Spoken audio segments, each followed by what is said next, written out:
Whether you love Trump or hate him, there is no denying he's been driving the spread of AI across America with over $1 trillion worth of investment and arguably, and to be honest, it feels like much more. And he has helped seed an exponentially growing ecosystem in America. Could this be one of Trump's biggest legacies? Check out this clip from Trump and the All In Boys. Country that's doing really well, and leading in AI is an honor. And then we're going to keep leading too. We're going to be doing something that I'm proud of. I said, you need massive amounts of electricity, as you people know better than anybody. And I'm allowing the people that are building to build their own electric plants, which nobody thought would happen. And I sort of think that was my idea. You can't go into the old grid. So they can build the most magnificent electric producing plants, almost becoming a utility. Yeah. And if they build more than they need, they can sell it back into the grid, put it back into the grid, which is good. So you're going to see some tremendous plants going up. They've already started, as you know. But they're building with that. They're building electric producing facilities, so it's going to be great. I think that made a big difference, don't you think? If we didn't do that, totally, they couldn't hook it to an old grid. And one thing I want to add on AI, sir, is that this investment that you're basically triggering is going to benefit all Americans, not just Silicon Valley companies. When we were in Pennsylvania and you announced $92 billion of investment, right, they had people from the trades there, construction, electricians, carpenters, the fracking industry, coal, nuclear, everybody. So this is going to be a broad-based boom with AI. It's not just going to benefit a handful of tech companies, and that's thanks to your leadership, stimulating all that investment. You got TSMC to invest hundreds of billions in the US. That's really important. We're going to bring chip manufacturing back to the US, thanks to that. It should have never left. If you had a president that knew business or understood what they would, you just never really did. Yeah. You never, no matter who, we all like certain presidents, but they never understood. You wouldn't have Taiwan right now.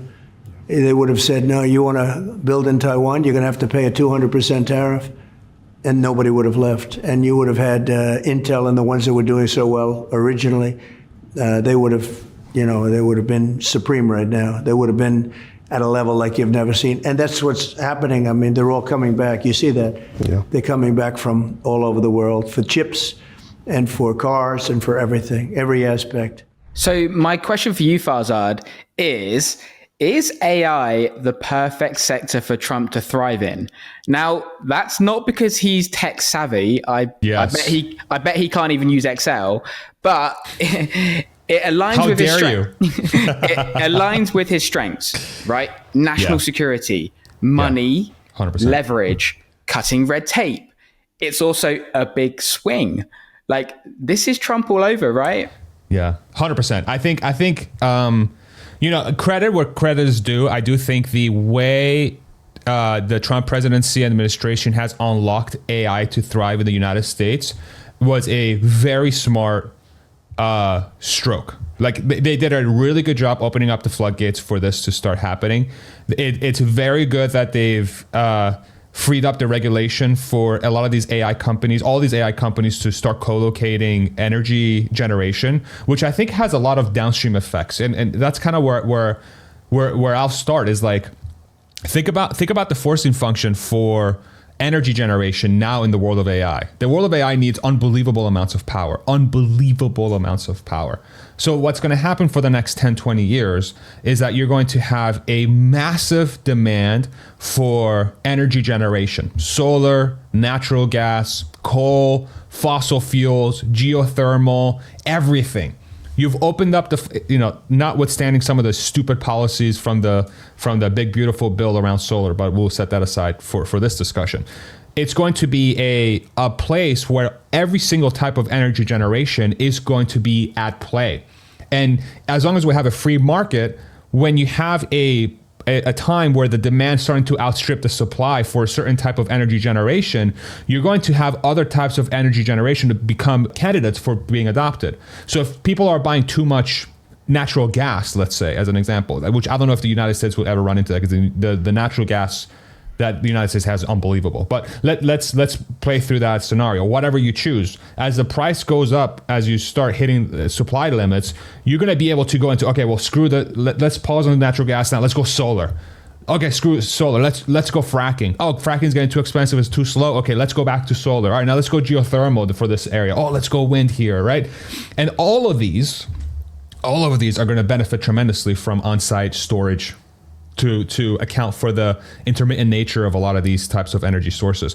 And then over time, when these co-located energy sources become stabilized and the United States has this decentralized network of energy generation places, as long as they're hooked up to a grid, all of a sudden you have this massive amount of energy that's going to be available for all to use once the AI piece stabilizes, which is going to create this unbelievable flywheel of creating stuff for way cheaper because you've created so much surplus capacity for energy generation. On top of that, if you look at what China's doing on the flip side, they're going ham. They're going mega ham. They're doing whatever it takes to reach the energy capabilities that they think they need to reach, right? They're not going to be as conscious, and this is something the West does really well in some ways, is that at least we're trying to do it the right way in some ways.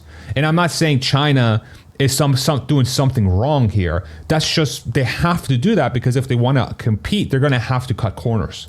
They're going to have, and if they're an ambitious population, they're going to have to cut corners to catch up because America's freaking, now that we have the floodgates have opened, we're going to go. So if you want to catch up, you're either going to have to, okay, you win, or you're going to have to get, how in sports, you have some teams, let's say, like to cut corners, here in the United States in baseball, a few years ago, I feel like probably decades now, there were some scandals around juicing, like people taking steroids and performance enhancing drugs because they wanted to get stronger and faster, right? In sports, in competition, everyone's going to use whatever angle they can take and whatever advantage they can gain and trying to not get caught by it, right? So this is all to say that we're going to go ham on the energy generation front. It's going to be fantastic for the country long term. It's going to make Trump look fantastic. And Trump is a beneficiary of opening up those regulations, which he should get credit for. But he will let you know that the reason why this happened is because of him, right? It's not the fact that this is an emergent technology that was going to take hold anyway. If a president or an administration would have just done the thing that makes sense, Trump's going to benefit from having common sense, and he will remind you of that every step of the way. And that's just the president that he is. That's what we have. So I think there's two key moves which have been made. There's actually a plethora of key moves, like the investment that he's driven in and these other kind of things. But one, I think, is David Sachs as the AI and crypto czar. I think he's done a phenomenal job. I actually think that might be one of the brightest spots completely, because he's fantastic. There doesn't seem to be any downside to it, right? He's helping companies thrive. He's helping the technology thrive. And then the other one is a downside. Go for it. The downside is that now you have now you have the one panelist on All In who was already all in with the Republicans, now is all in with the Republicans, and his boy Chamath is like, yo, let me in the door. You got your J Cal is gonna be, oh, these guys are whatever, and then Friedberg's gonna be the true neutral, which is this is why the podcast is so great, yeah. Chamath, bless him, he's absolutely chomping at the Trump bit, isn't he? Dude, you can see it. He's like, give me opportunity. So Sachs's AI, crypto czar, I think it's gone well. Power generation, I think, is just going to be fantastic for generations to come, no pun intended. So how much do you think these moves accelerate America's ability to dominate? And if we could A/B test it, how many of these things do you think would have happened if the previous administration continued? How much of an impact do you think that could have possibly have had? Yeah, I mean, we already saw the Biden stance with regulations. They were they wanted it to be kneecapped. And we saw Sam Altman with OpenAI trying to get on the favor of the Democrat administration by saying, hey, there's only one or two you can trust, and we're one of the ones. He was trying to kneecap competition out of the way. right? Whereas the Trump administration is much more like, okay, floodgates open, we'll just let the free market as much as we can, just let it win. And then we're going to go as fast as we can. That's going to have that's going to delay the negative impacts of going fast. But the alternative would have been to just cede it to China. Just let your biggest competitor have it. And if you are America and you're trying to win the race of, hey, we want to be the dominant superpower of the world, that's just the American ambition, and China's trying to do the same. That's obviously what they're trying to do. Then it becomes a question of, okay, do you want them to just take the crown, or are you going to try to hold it? And I felt like the previous administration would have been the Harris administration with Kamala. I think it would have been more of the same of like over-regulating a space that cannot be over-regulated. It just cannot be. It's too existential. So from that perspective, I think the Trump administration is set up America to succeed in a much better place. But I wouldn't be so quick to say, oh, this ensures that America will dominate. I think it will give America a chance to dominate. But I wouldn't say that, there's still so many things we have to go through. We have to go through actually building out these systems. We have to ensure that we're doing it, that we have the energy to actually power these systems. We have to make sure that we survive the transition into the age of abundance, which is going to cause a lot of chaos in the labor markets. That is impossible to, it's like this is a fascinating thought exercise. I think China is going to have a much easier time with the transition to abundance because they already live in a society that's much more communal. The Eastern countries tend to have cultures that are much more collective than it is about the individual. And when you're about the collective, you're much more comfortable with the idea of there being more distribution so that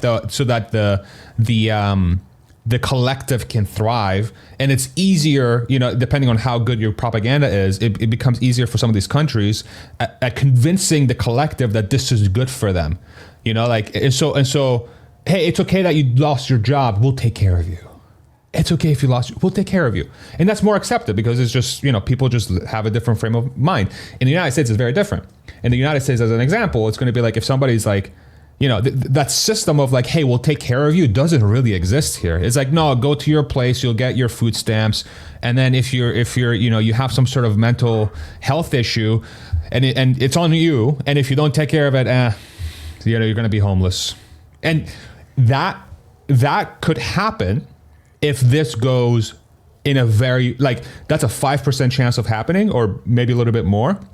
But that's one of the outcomes of the transition. So that's going to create a bigger wealth gap where you're going to have the bottom 20% or more are going to be so disillusioned and pissed off about this whole thing that it could cause some sort of potential violent uprising. That is the real question here. The question is not, will America get to AGI? We're going to get to AGI. It's going to happen. And we're going to get to abundant humanoid robots, and we're going to get to abundant automated systems and abundant self-driving cars. All of these things will happen. The question becomes, what happens to the people that will be displaced because of this happening? And what are the safety nets, or what are the cultural habits that we have as a society that will ensure that this transition is peaceful and will leave the people that are disrupted by this disruption better off than where they were? Because if they're left worse off, that's how you have a gigantic problem in your hands. The West is going to have a much harder problem with that than the East, from my estimation. I could be wrong, but that's how I think about this whole thing. I'm going to continue that line of thoughts in a slightly different direction. So AI and robotics will deliver enormous top line growth. Okay, new products, new services, entire industries. We definitely both agree on that. There's then going to be a trickle down, which actually Trump kind of mentioned a little bit in the clip. And it's going to be engineers, it's going to be data centers, it's going to be chip fabs, it's going to be rising productivity across the entire economy. That kind of feels like the early days of whatever other industrial revolution you want to say, the industrial revolution or the internet, etc.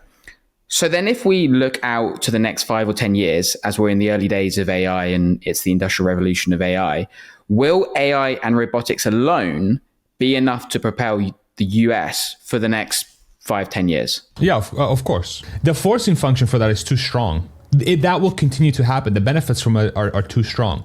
Like a self-driving car, the economics of that are too great to pass up. There's going to be a adoption of that technology like there has never been before.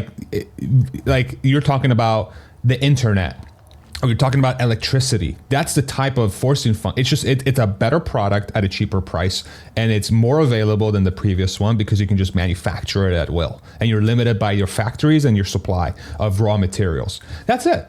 You know, so it's going to get adopted. Humanoid robots are going to get adopted. LLMs are going to get adopted. AI agents are going to get it. They're all going to get adopted. The question becomes, again, of course it's going to carry them. But the bigger problem is not going to be, oh, this number is getting bigger, is what is happening to the foundational civilization from do I want to play this game or not? That's the problem. It's not the GDP number. It's, are people sick of the game? And that is what the question is going to be. The GDP go up is going to be a distraction. I'm telling you right now, stock market go up is going to be a distraction. Tesla at 10 trillion is going to be a distraction. So like, I know a lot of people watch this channel that are Tesla shareholders. I'm telling you guys, if you're a Tesla shareholder, not financial investment advice, your stock will go up a lot in this future. You can't be distracted by that number. The bottom 20%, we have to make sure that our society can properly account for the disruption that's going to happen there. And we have to ensure as a society that the bottom 20%, bottom 50% have a pathway, a no-brainer pathway that's going to leave them better off than they have been. If that doesn't happen, you can have that top number, but you're not going to live in a society you're going to be proud of. I'm telling you right now. That is the problem we need to solve for. And we can't let the top line numbers distract us from that. And I understand the spirit of your question, David. And I just think the conclusion is such a no-brainer that the number doesn't matter. It's obviously going to happen. We play in AI every day. We follow Tesla, the company, very closely. We follow AI companies very closely. We use that. Like Descript as an editing platform it's obvious how useful it is. When you experience FSD in America, it blew your mind, right? Sure did. I experience it every day. It's normal for me. It's normal for me not to drive. Okay, this is just we are in an unbelievably privileged positions, and we're only going to become more privileged. What can't happen is that as we benefit from that privilege, the rest of the country cannot experience that because they're locked out of it, because the work they were doing to access the economy no longer is viable for them, and they are left in this lost situation where they don't know where to go. Okay? That is a much bigger problem to me than, let's have this GDP number that's going to get really big. And tell me if I'm completely misrepresenting your question or your direction, because maybe I'm just not answering it the way maybe I should. No, you've absolutely nailed it. I think my only caveat would be, David, and I'm trying to get a juicy reply out of you, and I got one. David Freeberg, I think, has a really interesting take on this, and his is, if a software engineer has a 10x or a 100x productivity increase through AI, as a business owner, if that investment now makes you 10 or 100x more than before, are you going to do more of that thing or less of that thing? Well, the argument there is you would do more of that thing. So people wonder if software engineering is going to get disrupted or how much it will. The jury's obviously still out on that, but that angle suggests you're going to have more of those things. You're going to do more of it. Is the problem that the bottom 10, 20, you said maybe even up to 50% of society isn't going to get to benefit from those sort of circumstances because they are Uber drivers, for example? Obviously. I mean, let's okay. So Freeberg's point makes perfect sense from a digital space. But let's think about the physical space. If I'm a company and my company is driving, and I can replace my entire human fleet of drivers with self-driving cars, and I can do more self-driving cars because of that, I'm not going to hire more people to drive more cars. I'm just going to buy more cars. And marginally, like I might be able to, increase my fleet of people that take care of cars from 10 people to 100 people. But to go from 10 people to 100 people to take care of my cars meant firing 10,000 drivers. So I gain 90 employees, but then I lose 10,000. Right? The benefit from artificial intelligence comes from a compounding of that technology on top of artificial intelligence. And the new economy that's going to come out of this is not going to be as simple as, well, I'm going to do more of this thing. The more of this thing is going to come from the AI doing more of that thing, not the human doing the job of the AI that's going to be doing more of that thing, right? So you're going to be hiring AI agents and embodied AI products to do that thing instead of the humans actually doing that thing. And so as a percentage of the economy, okay, for Friedberg's world to work, we're going to have to transition into a world where we're going to have 1,000 times more companies or 10,000 times more companies, right? And we'll get there eventually.